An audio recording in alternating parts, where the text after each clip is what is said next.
Cool. Well, it's 8 o'clock, guys. So let's get rolling here. Do it. So, welcome back to the another week of the New Dentist Show. So, this is episode 6. I'm excited to be back here hosting with everybody, and hopefully, um, we have another great episode tonight. So, it's my privilege to welcome Dr. John Cranham with us tonight. So, clinical director of the Dawson Academy since 2008, right? I think. So, it's just something that it's something I've been really excited about. Last week we had Dr. Bill Robbins on. We just kind of keep going with this momentum of just outstanding clinical educators in the community. So welcome, Dr. Cranham. Appreciate you Thank being you here. very much, Kevin. It's really it's fun to be here for sure. So we also do have my unofficial co-host, Dr. Bill Robbins. So welcome back, Bill. It's good to have you on here. So I grilled you last week, but you want to come back for more. So I appreciate that.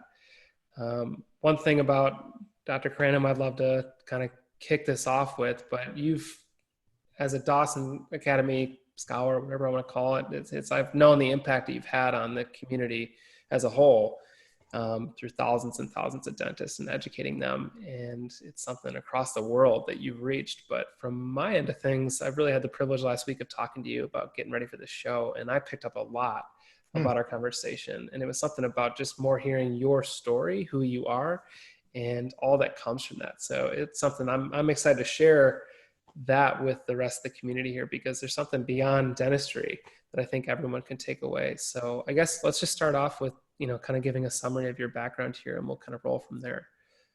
Yeah, so I was actually born in Canada. I grew up in Michigan and in Grand Rapids, not far from you. Sure. And had the opportunity to, in college, do a semester at the Duke Marine Lab, and kind of got me into the Southeast. My brother was in Richmond, so I visited my brother, and at that time I had I thought for sure I was going to do Michigan for dental school. It was always the goal, and was in already and early. And again, in the 80s, it was really easy to get into dental school, so you sort of applied and got in.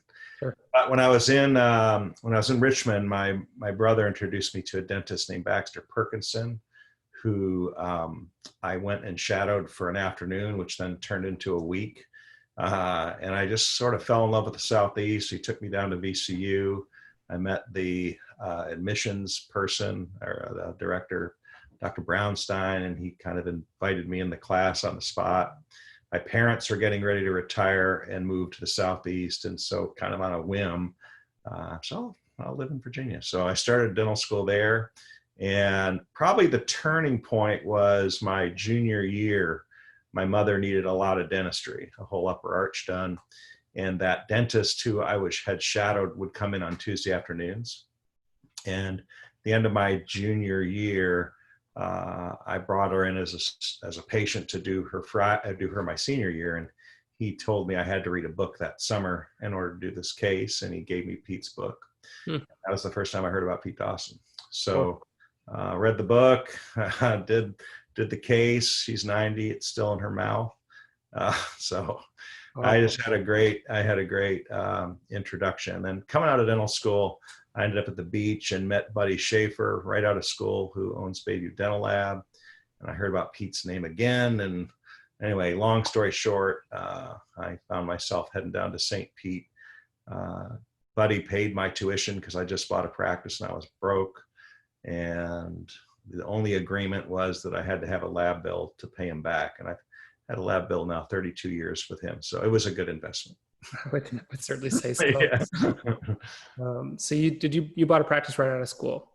I was actually in kind of a horrible associateship for about 6 months. And gosh, it's so crazy thinking about it, because at that time, dental school wasn't as expensive, but I still was leaving dental school with undergrad and dental school with about $100,000 in debt, which, in the 80s was a lot of money. And I had 6 months to not pay on it. And at about 5 months in, I was realizing that the guy that I was working with, we just didn't have similar values. And I was working on a Saturday, and I had made the decision to leave and wrote him a letter. I had no place to go, but I wrote him a letter that I was leaving, put it on his desk.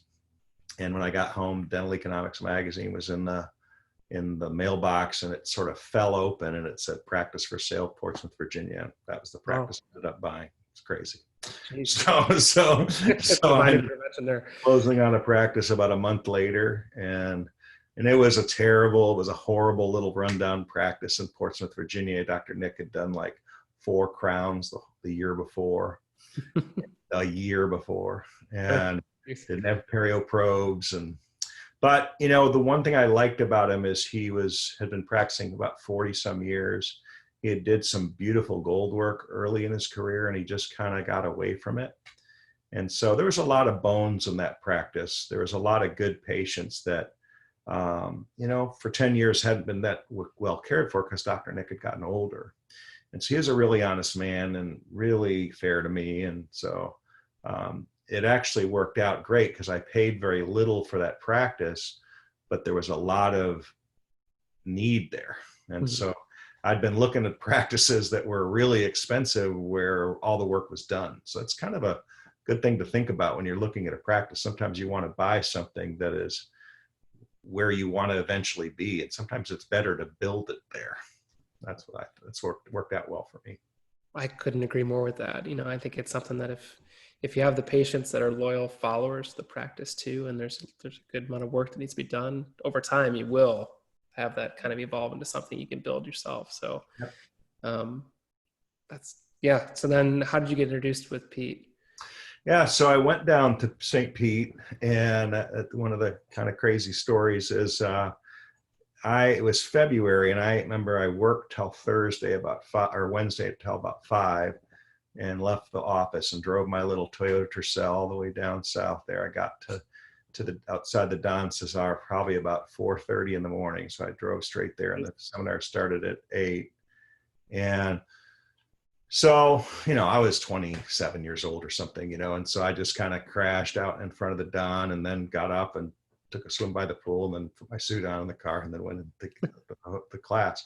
And what the plan was is I knew I couldn't stay in the Don. It was like $250 a night. And again, I was broke. So I figured I would find a Motel 6 or something, but it was February in Florida. I mean, it was nothing open. So I just ended up kind of staying in my car for the 2.5 days. And at the end of the seminar, I drove home. But what happened was during that time, I got really clear on he was having. I mean, it's hard to describe what Pete was like in the 80s. I mean, it was 400 people in the room. It was so exciting, and he was just showing stuff that just blew my mind, and such an impact. And so I really had a vision when I was sitting there about not only wanting to do that kind of dentistry, but also realizing he was sort of 60, and I wanted to have that impact, the same impact on people that he was having on me. And so a lot of my dreams about where I wanted to go and who I wanted to become came out of that weekend.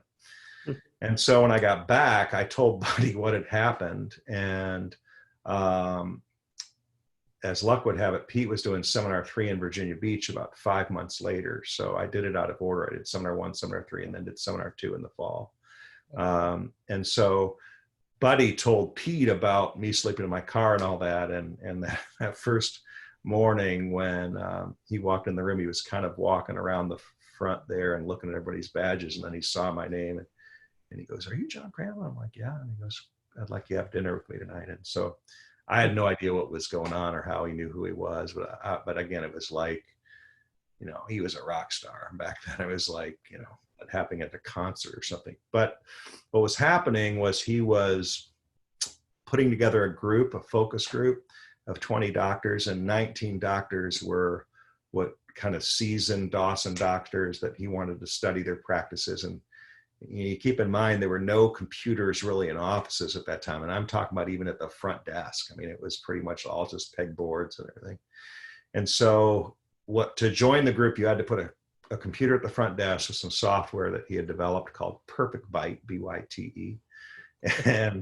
And basically it was all the pride numbers. So we were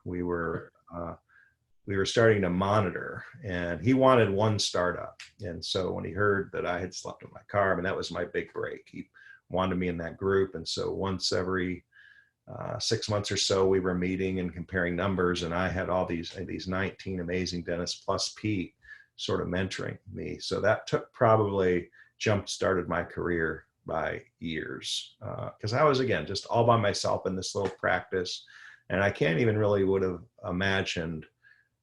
There's just no way I would be doing what I'm doing now if that hadn't happened. Sure. And So, osmosis wise, I'm sure you just totally just absorbed everything from all those well, and people. it's also, it's particularly back then, you have to remember, it was before social media. It was before, dentists were really isolated. They were Sure. really isolated. You tended to just know the people around you. I mean, Bill remembers that. I mean, you just sort of knew the people that were close by. And a lot of times the people that are close by aren't necessarily the best dentists. And, in Sure. my case, they were not. And so for me to be around dentists, and I'm looking at, like, not only cases, because they're all bringing pictures of stuff, but then the metrics, like some of the productivity per hour numbers that were going on back then were just mind blowing, And so I think when you start to have possibilities that you didn't know were there, Sure. it can do two things. It can really frustrate you, which it did frustrate me a little bit.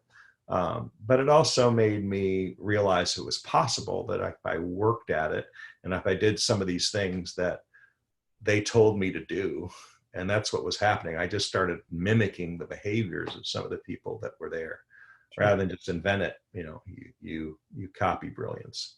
Is there anything that stood out to you that they would tell you that would have a profound Yeah, effect? the biggest thing was uh, that that volume is not the way to productivity. I love that. And yeah, that was the biggest thing that I saw, because what was really ironic is some of the people that were seeing 40 to 50 to 60 to new patients weren't even close to producing what the people that were doing 12 to 15. It's just that those docs were attracting people with more complex problems, and they were doing bigger treatment plans and bigger treatments. And they also happened to be the ones that were because a lot of the questions Pete asked every 6 months was, how happy we were. He had our wives in there too. So if we tried to lie, they would keep us Sure. straight, would keep us honest. The You're social not, pressure. you're not working, you're not working 36 hours a week. What are you talking about? You can get in, Sure. So it was quite interesting. So that was probably the biggest eye-opening, was not skimping on comprehensive examinations and making sure you have time to connect, and all the stuff that we teach now. A lot of the metrics came out of that. And I think that's a common thread in all high level, education today, is that. Totally. I think the thing I took away from the Dawson Academy was just slow it down and just really look at the entire picture first. I think everyone jumps into x-rays and looking at the, interproximal decay and whatever it may be. But truly, when you do slow things down, it allows you to have a dialogue with the patient and treat them from a comprehensive level, which I appreciate. Look from 10,000 feet first, and then look at the enamel rods, right? I mean, Exactly, right. So that's really what it comes to. I mean, I had a patient 2 weeks ago. She said, I don't understand how you can spend an hour with every new patient. You have to be productive, don't you? And I said, little does she know, it came into a whole almost comprehensive type of treatment plan that would have been far better than absolutely. 2 fillings that would have been treatment planned by the majority. So that's just something that's a Dawson-ism that I took away from that. And obviously you got that from the study club. So from there, you had some involvement with the Dawson Academy, but then at some point in time, you decided to break away. Yeah. So what happened, and this is not really that known, but about 1995 ish is kind of when the study club was kind of, some of the guys that were older were starting to retire, and it just sort of stopped. And around that time, there'd been about 3 or 4 years where the cosmetic revolution that was Aviclar's big marketing push then, when Empress came to hit the market, cosmetic dentistry started to get hot. And what you have to understand is Dr. Dawson stopped clinical dentistry in 1988. So he wasn't really experiencing the shift, and he thought that a lot of the cosmetic stuff that was starting to really get going was just being made up by dentists. He didn't understand that patients were really behind it. Sure. And so I was at one of our last meetings. I told him I was going to go to AACD meeting, the American Academy of Cosmetic Dentistry meeting. It happened to be in Puerto Rico. And he's like, why do you want to do that? And I go, well, it's in Puerto Rico and I've never been there. And I said, plus Great plan. I said, I think I need to know more about this all ceramic and adhesion stuff.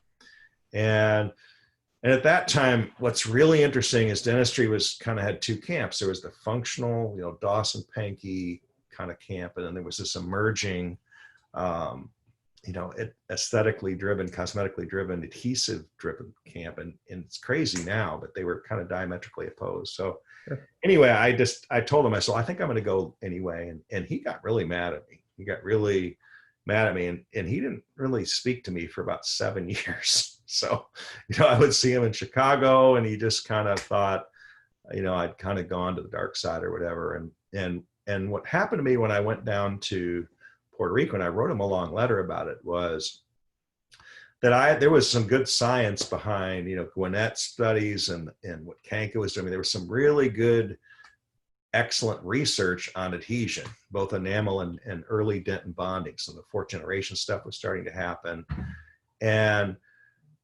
But what I learned was when I was looking at the screens, I could tell a lot of the cases weren't going to work because they didn't set it up right. I could see that there was a gap in terms of the occlusion stuff. And so my little aha moment was that I was going to go ahead and learn this cosmetic dentistry, but I was going to build it on Pete's principles of occlusion. And so I went and listened to Nash and Rosenthal. I took a live patient class with Bill Dickerson out before it was LVI in his office. And I just went all around and did this stuff. And so then I created a lecture called the Cosmetic Occlusal Connection, and it got hot. And that's when I met Kirk actually for the first time. I was in Traverse City doing that class, and he stalked me. Came and stalked me. But so I did that for maybe 3 or 4 years. Around 2000, I started doing some hands-on classes, just some treatment planning and doing some of the Dawson type records, but doing it in sort of this cosmetic occlusal type genre. And then in 2003, I was doing this cosmetic occlusal connection lecture in Orlando, and there's 50 people in the room. It was right when we were transitioning from slides to computers. So I had this humongous projector that I brought in with me, and I was getting it set up. And and I'll just never forget it. I was sitting there, and the room was kind of chit-chatting, 50, 60 people in the room, and then it just went completely silent. So I sort of look up, I start looking around, there's Pete sitting in the back of the room. Like Pete Dawson is going to walk into a room in Florida and no one's going to notice, So long story short, I walked back and said hello and again, sort of in a way, sort of apologize for discouraging me, and that he was proud of me and was interested in see what I was doing. And at the end of that lecture, he took me to dinner and then kind of said, look, we've gotten a little bit behind on the aesthetic side of things, and he wanted me to come in. And so I ended up joining him in seminar 2. And then shortly after that, I did that for maybe 3 years. It's actually 2007 that my seminar business merged with the Dawson Academy, and I became a partner and the clinical director. Sure. 2007, 2008, something were in there. So that's how it sort of all went down. It's kind of crazy. It's kind of unfathomable to me that, I don't know, 7 years is a long time to take somebody that you were so close with and then to do something that you stood behind that decision, though, which is the most impressive thing. You have to remember too, though, I mean, it wasn't like malicious. We were both really busy. Sure. And about the only time we would run into each other was in Chicago. And I was off doing things, he was off doing things. And it's just a time where 7 years, it sounds crazy, but it goes fast. But it did, I will say, it was tough. I mean, for me, it was definitely a bit of a hole. And I did feel to some extent that there was two things. Part of me, it disappointed me that I felt like I was letting him down. But at the other side of it was, I was sure I was right, because I knew that the cosmetic people needed this information, and I knew that the occlusion people needed this and the other information. I mean, it was stupid that they weren't, you can't do a perfect reconstruction occlusally and have it be ugly and have somebody happy. Sure. You can't do something that's beautiful that falls apart. So it's, today everybody's there, right? I mean, it's got to be both, and everybody recognizes that. It's just funny to me that back then there was a handful of people. Bill was certainly on the same page early on, and there was some of us out there that were looking at things, from a patient perspective and trying to do it all. And so it's kind of fun to be part of that. I have a really hard time, like, even imagining those two camps being apart, because obviously I just walked into it and it was that way. But to me, it doesn't make a whole lot of Well, sense why they yeah, wouldn't. I think what it was, and you have to kind of understand that cosmetic dentistry was when it was new, and there was so much science on adhesion that you had a lot of dentists that were doing sort of one tooth, single tooth dentistry and got into doing bigger cases by doing cosmetic dentistry, and believed that if they made it look good and it was bonded properly, that it would last forever.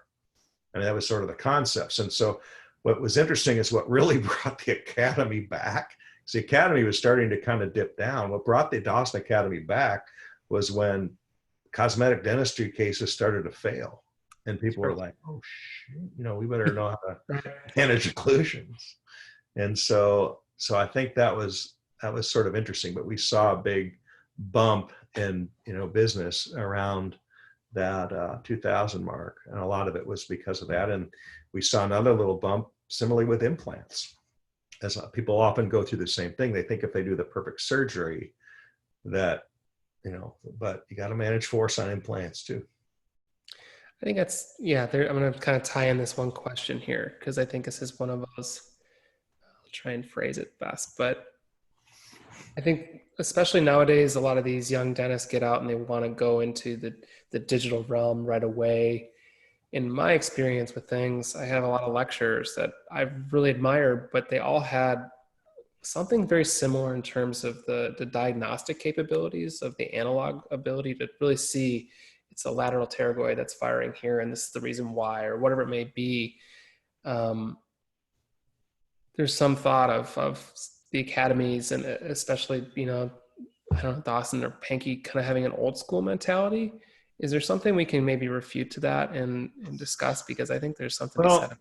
Here's the deal, and we'll talk about it a little bit later. You'll meet my daughter here in a little bit. Who had her first day as a dentist in my practice today, which is totally cool. But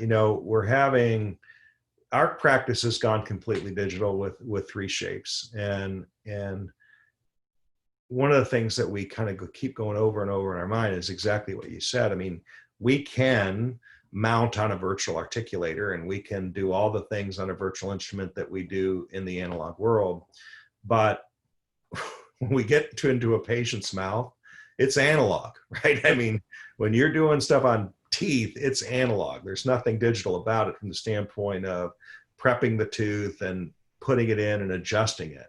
You might scan to do the impression, that's digital, but you have to have the hand-eye coordination to make things work. And so I think part of working on a traditional analog instrument, particularly when we start getting into like equilibrating or waxing, where you're really seeing how things couple as they come together, as they occlude and disclude. It's, I'm going to use Caitlin as a little bit of a guinea pig, because I don't know, and this is really what we're trying to figure out, and it's going to be really important moving forward, is I do think there's going to have to be a percentage of what we teach that is analog. Like, I don't know if you can teach equilibration on a virtual instrument. When you have a burr and a handpiece and you're actually reshaping stone teeth, it gives you a lot of confidence when you start doing that in the mouth. And it is different like I can do it on a virtual instrument, but it's not the same tactile experience. And so I think it's a very, very good point. And so, I think that another way to think about it is when dentists come out, I think we all become very aware quickly that we earn money by doing procedures. So a lot of CE becomes procedurally driven to be able to prep veneers and place implants and do the procedures on the patient.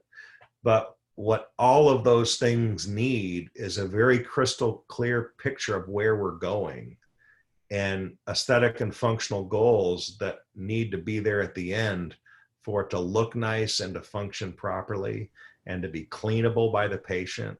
And so there's just no getting around that. Part of that process has to be some time in terms of gathering very specific data and having protocols in place to be able to visualize where you're going exactly.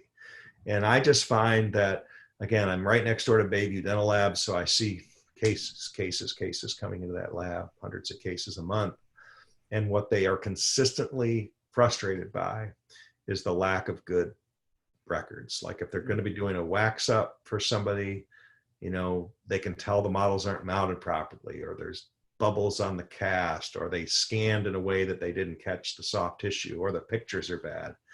And there's just something that is true with all great dentists that are doing it at a high level, is that they don't sacrifice on the time of getting great initial information and then having the time and the protocols in place to get a good treatment plan in place. I mean, if you look at what Bill again is over there, I keep looking at him, but I mean, a lot of what he's doing with his clients is exactly that. It's just hounding people that's where it starts.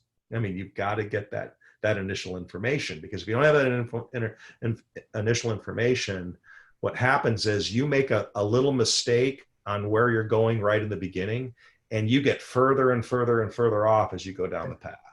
Am I right, Bill?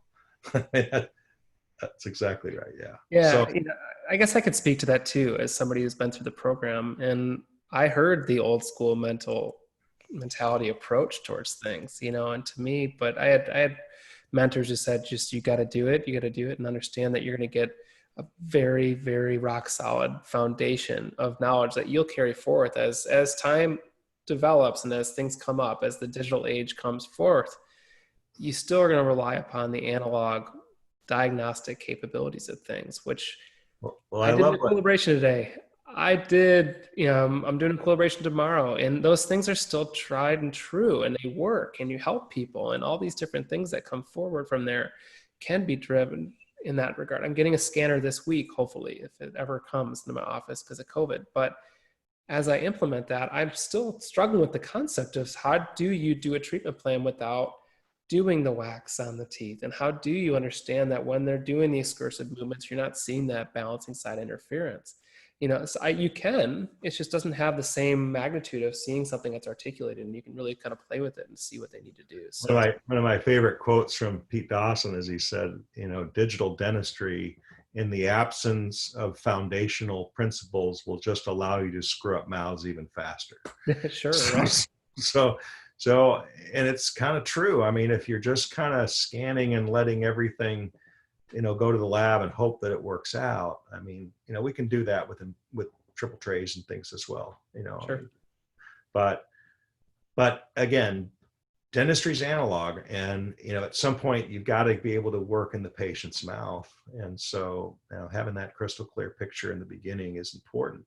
And another thing that I was thinking back, a question you asked a little bit ago, that it was really important, is what I also noticed from those 19 doctors and Dr. Dawson from that early study club is, when I would bring a case in and I would want help on a case, they never would tell me what to do. They would just keep asking me questions and keep asking me questions and keep asking me questions. And what I realized was one of the commonalities with all these doctors is they did not try to solve a patient's problem unless they were crystal clear about why the problem was occurring. And so, that's why it's just so cool when something like, airway hits, when we start realizing that there's this whole other thing that is explaining some of the things that we didn't know before.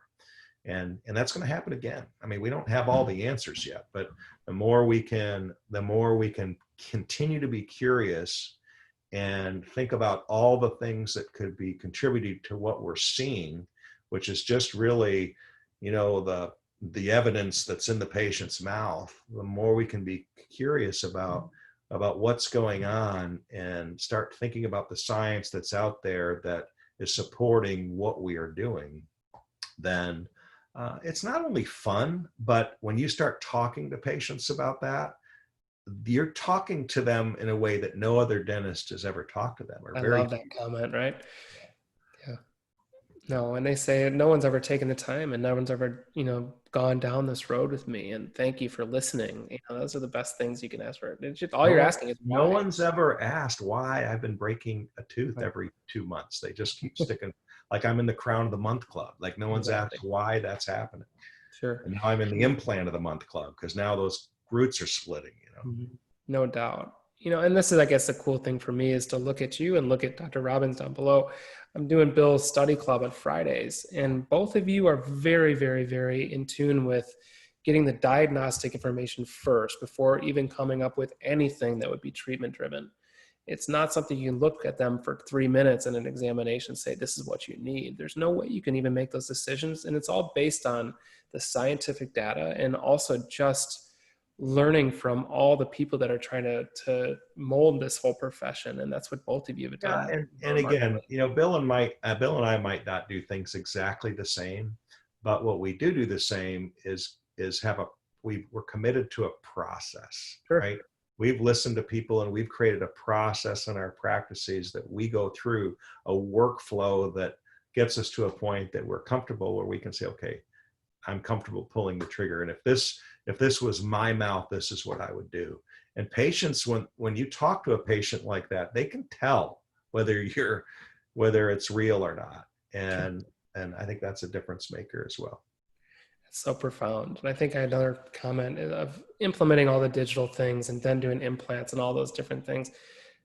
I think some people in the profession try and utilize that to fill a void or think that that is going to allow them to then become this or make this or treatment plan that way.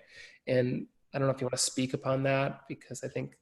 Well, I think what you're saying is, and I think about it a little bit differently, but it's sort of the same thing, is that I call it sort of the magic bullet theory, that they're trying to get their practice differentiated, or they're trying to get their practice to a level of production by grabbing onto something in dentistry. And so, we do dentistry for a while. We first come out of dental school doing fill-ins and single crowns is kind of cool. And then after a while, it's like, this is like, I need to have more than this. And so then you might take a class. And so if you happen to go to an implant surgery class, you come back and you want to start drilling holes on everybody. And then you maybe do that for a while, and then you see a few failures. And then you go, well, maybe I'll try sleep. And you go do a sleep class and you start making appliances for everybody.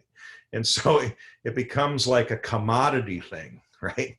And if you're trying to deliver commodities to patients, I remember hearing Jack Turbyville, and Bill knows Jack's well, classical guy, denture guy, and Jack had 3 rules of a good practice. He said, number 1 rule is to love your patient. Number 2 rule is learn to solve your patient's problem, and number 3 rule is read rule 1 and 2 every morning before you go in.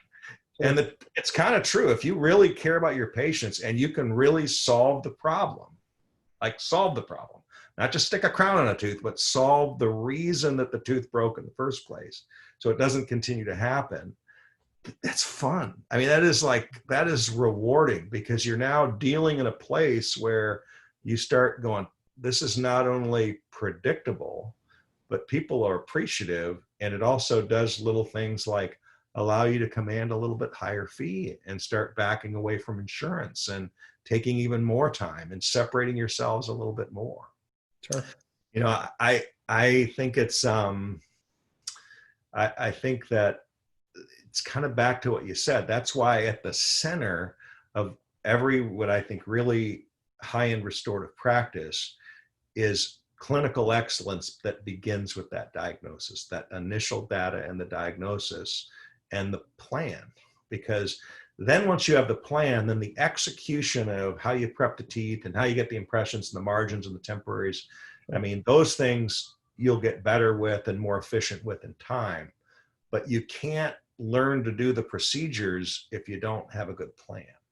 And No to me, doubt. that's what Dawson Academy, that's what panky. That's what speed. I mean, that's what everybody's trying to do at some level, is to create a path to take a dentist that has to do that. And people ask me, which one should I do? Well, I'll tell everybody to come to Doss, of course, but honestly, you have to go to a place where you feel the most comfortable. Yeah, that you feel like you resonate with the people that are there. I know you worked with Lenny in the Colorado mini residency, and so you have to have that connection. And what I tell everybody is, don't jump all over the place. Like, sign up for one and master that, and then once you master that protocol and it kind of is second nature, then you can start listening and kind of creating your own spin on it. And I think that's what I see. Some dentists that become like CE junkies that are somewhere every week, and they go listen to Coyce and they spear, and then they're me, and then they're panky, and they're jumping all over the place, and they just get confused. And we're all trying to do the same thing, but it might be a little different order. It might be a little different way, and you have to master one way kind of first. That's what I think. I love that. When I first got into practicing, I did a lot of education. We had a local study club where we had speakers from Spear, Coyce, Panky, Dawson, all these different modalities. And it became very confusing, so that's when I just kind of grabbed onto Lenny. Immerse yourself at some point. Yeah. Yeah. So diving in, really honed in on a lot of the things that allowed for a way of practicing this type of dentistry, because I also think a lot of people take these courses and never put it into practice, which is also hard too, because you spend all this money, all this time, and it's not being utilized. Yeah, I'll see dentists at course 6, which they're in these 2.5-day courses. They're at the 6th one, and they kind of in conversation said they haven't bought an articulator yet. Like, what? I'm like, it's like, I'd rather you buy the articulator and mess around with it and quite not know what to do for a year and then come. But to go through, they're like, well, I want to learn everything first, then I'll buy this stuff. I'm like, no, that's not, the people that make the mistakes the first are also the ones that then succeed first. Right. That's the way it is. Make some mistakes first and you'll get there faster. But lean on the people that are there to support you. That's the beauty of the cohort with the Dawson Academy. And I know I'm promoting it a lot, but I'm a firm believer in what this academy does. So I'm standing by it, because Lenny took 20 some of us through this curriculum. And initially we were talking about how most people, when they started, did not have a camera, did not have all these, things. And then the second time around, he asked, okay, what is everyone doing? And people are struggling to do the exams. People are struggling to implement that in the practice. But by the end, we were all talking about these complex cases and treatment planning things. And I just went up to Lenny. I'm like, this is the most remarkable transition I've ever seen, because you're truly bringing people forward. And he says, it's what the cohort does, build the community amongst. Well, I think the cohorts, or whatever mini residents, whatever you want to call it. I mean, one of the things that we actually picked up from doing them in Europe was, in Europe, there would only be one a year. Like in Poland, we just have one group. So what we started to see in the US is we weren't really marketing it as a process. So people would sign up for records, and then they would do treatment plan, and they were bouncing around. And we started to realize that in Europe, when we had one group that was going all through together, there was actually much higher penetration of people doing it, because they started to create this relationship and kind of check up on each other, and so there was, I hate to use the word peer pressure, but it's more of a group dynamic, I guess, rather than just individuals going through. So we came back and started to say, okay, we're going to start the Colorado cohort, or we're going to start the Virginia mini residency or cohort.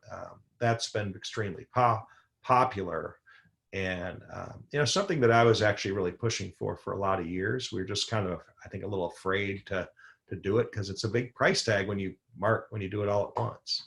But then, we have options to spread it out and all that stuff. And so it pays for itself. But I think the end, if you're getting out of it, which is what you want, which is the ability to do more complex cases predictably, you get 1 or 2 cases that pays for the whole thing. So. Exactly. So before Caitlin jumps on, let's wrap up what the future looks like for you. Because you're towards, the end of your private practice, or whatever you want to do. I don't know what your decisions are. Tell me what you want. I think you called me old. I think that's. I'm not calling you old. I'm just saying you're stuff, right? Yeah, so I'll tell you, I'm 59, Sure. or will be in August, and I think one of the coolest things about this whole shutdown is it did allow me to take a pause and think about how much I'm on the road and how hard I've been going. I was a little more tired than I maybe realized I was because you just Sure. kind of were drivers and keep going. So I definitely am now looking at kind of what's next. And one of the things that I did like is I liked having more time at the lake. I liked sitting on my dock and fishing and having more time with my family. So I'm trying to figure that out. The Dawson Academy is in a really good spot right now. We've got some incredible people that like Lenny that are 10, 15 years behind me. And then Zach Sizzler, who's a little bit behind him, who's Yeah. incredible. Both mentors of mine. I love. Drew Reingold will be on this week Sure. doing the Invisalign stuff. So, I definitely am looking at what is next, whether I start to back up a little bit out of the clinical director role.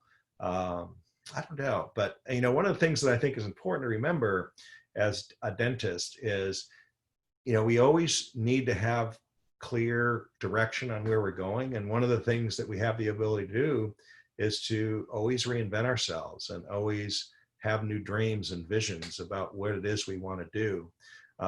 My most important student of my career is just joined me. So I also want to make sure I've got a lot of time to practice with Caitlin for the time that we have together. I think I envision myself probably practicing 10 years, but maybe as her expertise rises up, I'll start to back out. But I love dentistry. I love doing dentistry, and I feel like I'm just getting good at it. I mean, that's kind of crazy, but you Sure. do this long enough. There's not much I haven't seen. There's not much that when I look into a mouth that I haven't seen before. So as far as the teaching, what's really interesting right now is out of the COVID-19 is maybe the feeling a little bit less that we're not going to have to travel quite as much, that we may be able to do more in this format. Maybe even in a hands-on type, there may be a way to do some of this through that. And so that I'm sort of looking into that. But, I've spent a lot of times traveling all over the world doing this. I know one of my goals as I move forward is to definitely be on planes less. Sure. So that's kind of where I'm at right now. And so how that all plays out, we'll see. But I really look forward. What I am focused on right now is in the academy is really making the generation behind me super ready to be able to lead it and make sure this thing keeps going on. And that's ultimately the goal of life, is to replace yourself with someone that's Yeah, and my goal all along has always been to make sure Dr. Dawson's principles live and breathe, and that any doctor that's in any place on the planet that those principles are available to them should they want to learn it. Well, for someone who never met Pete, he passed away before I got to meet him. That legend still lives on. Which is really a cool thing. And obviously, you've had a tremendous impact on that and the interwovenness Well, of and talking to he, him now. the thing that drove him that I think is important to recognize, he was 89 and he died, and I got to be with him about 2 weeks before I died. He came to the lake house with his daughter, Ann. And he just loved Dennis. He loved Dennis, and he loved he loved the clinical aspect of dentistry. But one of the things that we talked about a lot that weekend was, how dentistry's changed a little bit, and just making sure that along with us teaching them good clinical technique, that we had the ability to help dentists live happy and balanced lives.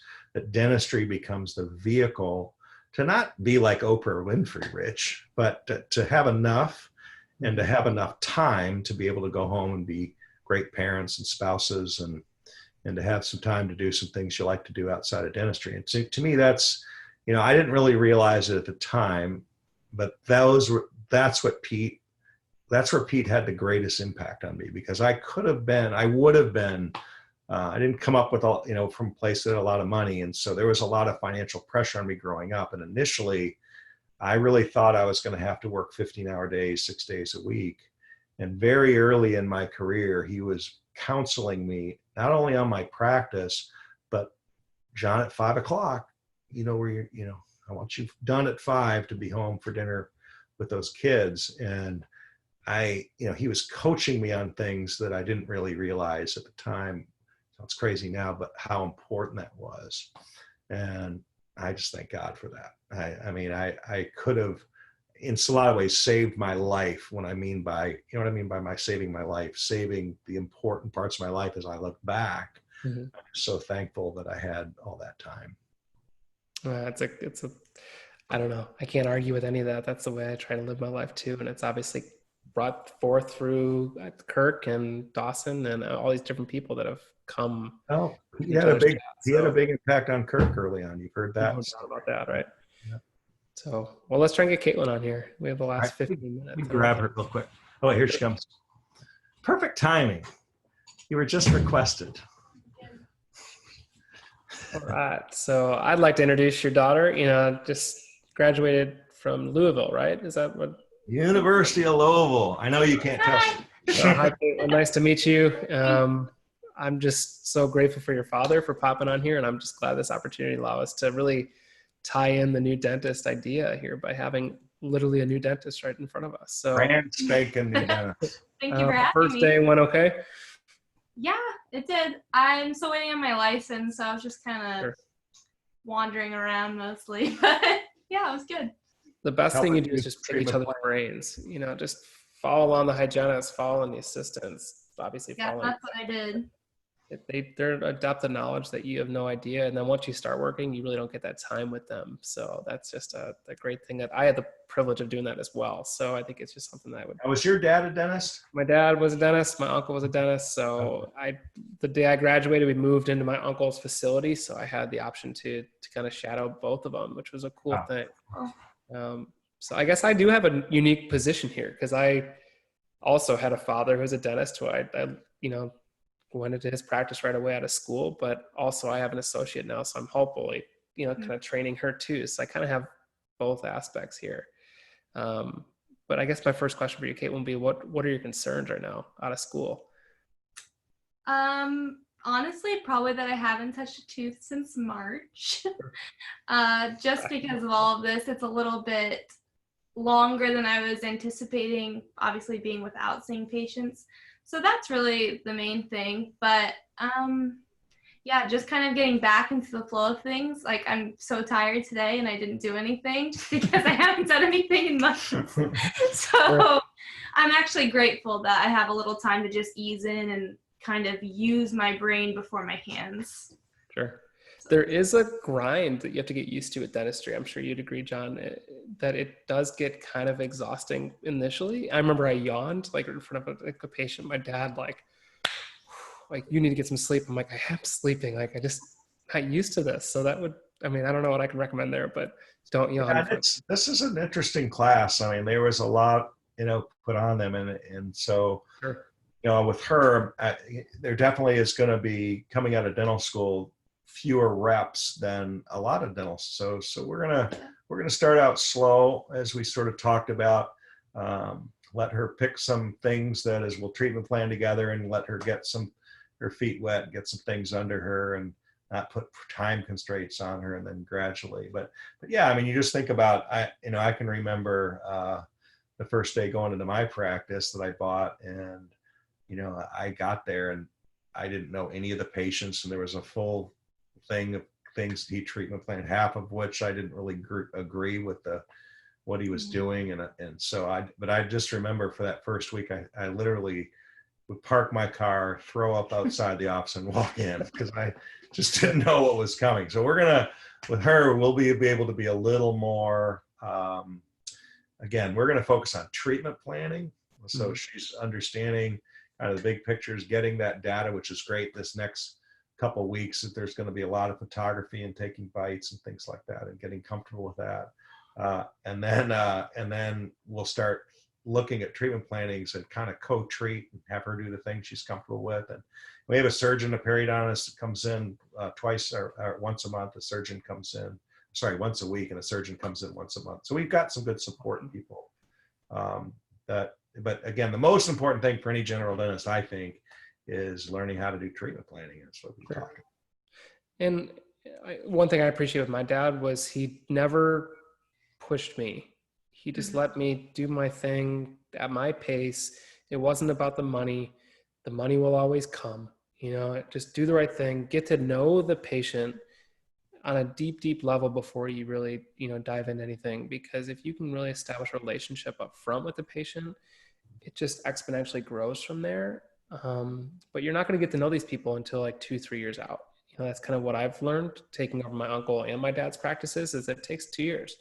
The tip I would recommend is we took miscellaneous notes on every patient, because you're going to be so flooded with all this information about who these people are, and you're going to forget these conversations. But if you have one little note that reminds you of that discussion, then the next time you meet them, you'll be like, how was that trip to Key West there? And when you can bring that into the discussion, now you had a good first impression, but you really won them over with the second, right? And I think that's so important to do that. And it's not ingenuine. I think with the best intention, but it's really impossible to remember 1,000 people, what they're all about. So that would That's be true. I mean, I've been guilty over the years of running into people, and my wife has been the master at, if somebody comes up and she can tell I don't remember their name, I can tell you what every restoration I've done in their head. I can't remember their damn name. Sure. And she'd be just like, "I'm Kim Cram. How are you?" Then, "Oh, I'm sorry," like I didn't know. And that's the best. Like, oh, this is it is so. but right. I mean, and it's not. I do think sometimes women are naturally more relational than totally. than we are, and so I just know her, and she's going to be a natural at that. I mean, that's really why she got into the business, was because of the people aspect of it. The best part of it. Because that was my one piece of advice to all the students the year below me, is that my dashboard of my desktop, when I logged in, I had a sticky note. I mean, obviously this was manageable with a dental school patient load, but a sticky note of every single patient with their treatment plan. But then at the bottom, it was just bullets of things that they told me, grandson, wife, whatever. And I was like, that makes the biggest difference, because when they come back in and you can say, hey, how is your grandson doing? How was that bowling tournament? I mean, that's why they kept coming back. And that's why I graduated dental school. Yeah, it's not how much you know, it's how much you care. That's really what it comes to. So the best obviously you have a lot of person that is going to teach you a lot about though too, which is great. And the best hygienists are like that too. They are constant. It's relational. Yeah, for sure. So John, my advice to you, I don't know if this is weird that I can give you advice, but I love it. Hit me. Sure. So I think my hardest part as a parent, and I have a 2-year-old, so it's a different situation, but it's letting them do things on their own, right? She fell and skinned her knee, and I've been putting Band-Aids on for 33 years, right? But she's doing it for the first time. So she's struggling and struggling and struggling. I could do it faster. I can do it more effective, but she's got to do it herself, right? And then after she gets some experience with it, I can maybe hone in on those little advice things after the fact once she dives in. So I think that may be a nice commonality to dentistry, is the fact that Caitlin's going to mess up, and there's going to be some things that she's going to have to learn from that. And she's going to walk herself into corners. And that's one thing I appreciate my dad, is he let me just run and let me do my thing. And then when I said, this is what happened, then he could say, this is something you might be able to do next time a little bit better. So that would be my thing that I appreciate with my dad. And well, when she was little, she would mess up her pronouns a little bit, and she was rather a spirited child, and she would be trying to do something, and I would try to get in there and help her, and she'd be screaming at me, you do it, but again, but she was meaning me do it. I want to do it. She was right. She's going, you do it. So I think this might be a little bit of that in the practice. So it's incredibly good advice. It's really good, but also, Caitlin, know that you need to be vulnerable enough to admit that things didn't go well. Because I think you have to try and be so perfect. And especially dentists, we all just get in that rut of, I have to be excellent at everything, and know that things are going to fail. And this is what I've learned from the 5 other people before on these lectures or presentations, is that, I mean, Bill Robbins is case in point. He talks about his failures all the time and the things he took away, because he's asking, why did that happen? How can I do it better in the future? So, and now you've got the guy next to you, you know, willing to teach and educate you for the next, hopefully 10 plus years, you know, like you're playing. Well, you learn the most when something doesn't go right. There isn't any question about it. When your heart's beating a little faster and you just are sweating, and you got to sit in that moment of uncomfortable, you know, That's the reason Bill and I are, you know, it's because of it. That's it. Right? So, I hope that doesn't happen to me. I've got a question for Caitlin. Caitlin, did having a high-profile father impact your dental education much at school? Great question. So it's been a little bit interesting, because I would say a lot of the faculty was kind of half and half. Like, some of them weren't that aware, but the ones that were aware were very aware. So would kind of make little comments here and there. But the thing that's been kind of interesting is, like, as we've gone through dental school, more of my classmates have started to, as they go home to their dentist, they're like, Cranum, is there a Cranum in your class? They're like, yeah, it's one of my classmates. They're like, her dad is amazing. So, I mean, I don't think that it didn't affect my education at all by any means, but it's definitely, one of my classmates actually recently said, she was like, I am jealous of you and I'm not jealous of you, because he's an amazing resource, but that probably feels like a little bit of pressure from time to time. I was like, you just kind of have to remove yourself from the situation and do the best you can at your speed, because he didn't start where he's at. Yeah, and the other thing that I think some people think, like, my practice is like in this ivory tower on top of a hill, and that we don't have regular patients. That's not how it is. No. I mean, she's been coming in her whole life, and you know, we have the fire chief, and we have teachers, and we have regular people, and believe it or not, a lot of the patients, like the general patients, unless I've done like, they don't even really know. I mean, some of them do, but some of them don't. I don't make a big deal about that I teach a lot of dentists. Maybe that's stupid, but I don't. So about your character though, too, because a lot of people do. You know, I mean, it's the back to the old Pete Dawson story that is my favorite. Whereas one time we were in Chicago, and we just come out of, he just been lecturing over midwinter, and we were having dinner somewhere, and I was just starting to speak more and more a little bit with him. And I asked him one time, we were at this restaurant, fancy restaurant, and I asked him one time, I go, so Pete, I just have to know, like, how you do it. I mean, it doesn't seem to phase you, but like, you're like a famous dentist. Like, how do you deal with that? And he looks at me and he looks around. He goes, John, does anybody in here know who I am right now? And I'm like, well, no. And he goes, John, there's no famous dentist. The sooner you get through this, your head, the better off you'll be. So in his mind, I mean, and that's when I'm like, well, if he doesn't think and it's kind of true. We're all dentists. Now, I've happened to teach and written some articles, but I still go to a practice, and I do what everybody else does. I try to do it as well as I can. And again, I think you'll find that the people that dentists like listening to, which is a lot of the people at the academy, Bill's another great example of it. That's how you got to think. Because the people that are on stage thinking that they're like, I don't know, you know, Al Pacino or something, they're not. Okay, they're not. They're a dentist. So that's kind of what I think. Yeah. So I mean, I think I think she's more aware that my practice is, we do some special things there, and we have some special people there, our team, but we are a bread and butter, nuts and bolts restorative dentist practice that also does some high-end stuff, but we do not walk around with our nose in the air at all. And it's also helped that he's had an associate for the past 2 years who's 2 years older than me, who I knew. And she actually told me something that was kind of funny today. So she said, like, she's been telling all of her patients that she's going to be leaving and going somewhere else, and that I'm going to be here. They're like, oh my gosh, someone new's coming. And she was like, don't worry, I told them that you're my friend. And I was like, oh, so it doesn't matter that I'm his daughter. It's that you're my friend. And she's like, but a lot of them don't know him because he hasn't treated them because they're the general side. They don't know anything about it. So yeah, it made them feel better that I was her friend and I assisted her. and she thought I was good rather than him thinking I was good. That's a great So. thing.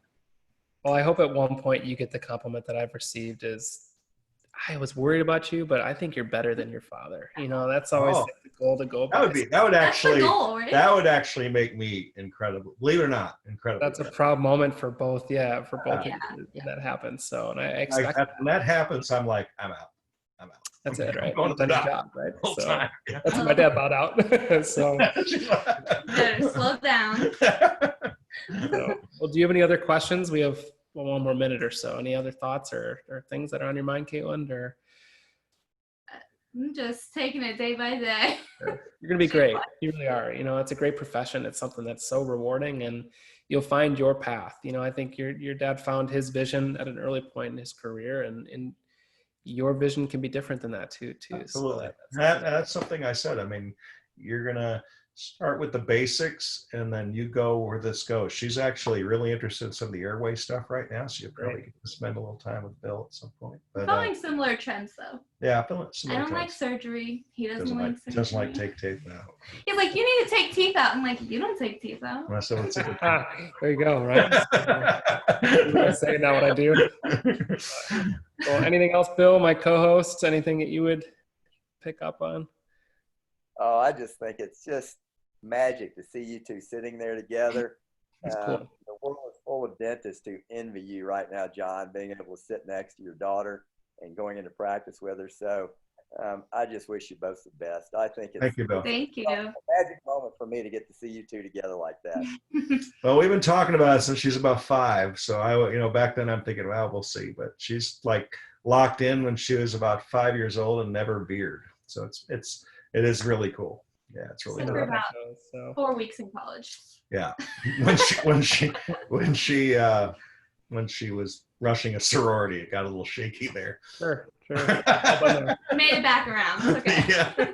It's all part of college right there. So, Yeah. well, John, you have a podcast that's out, and I want to brag about that because that podcast is awesome, and I've taken so much away from that. And it's similar to this, but almost flipped, right? Because you're kind of having these. Yeah. So it's the go-to. It's just one word: Go-To Dentist. The Go-To Dentist podcast. It's on Spotify and Apple. But we again started in COVID-19, and we started kind of just doing it as people were reacting to that stuff. But what we found that has kind of come out of it is really taking dentists from everywhere. So not just Dawson dentists, but we're going to have Coyce and Spear and everybody on. Bill, you're on our list, by the way.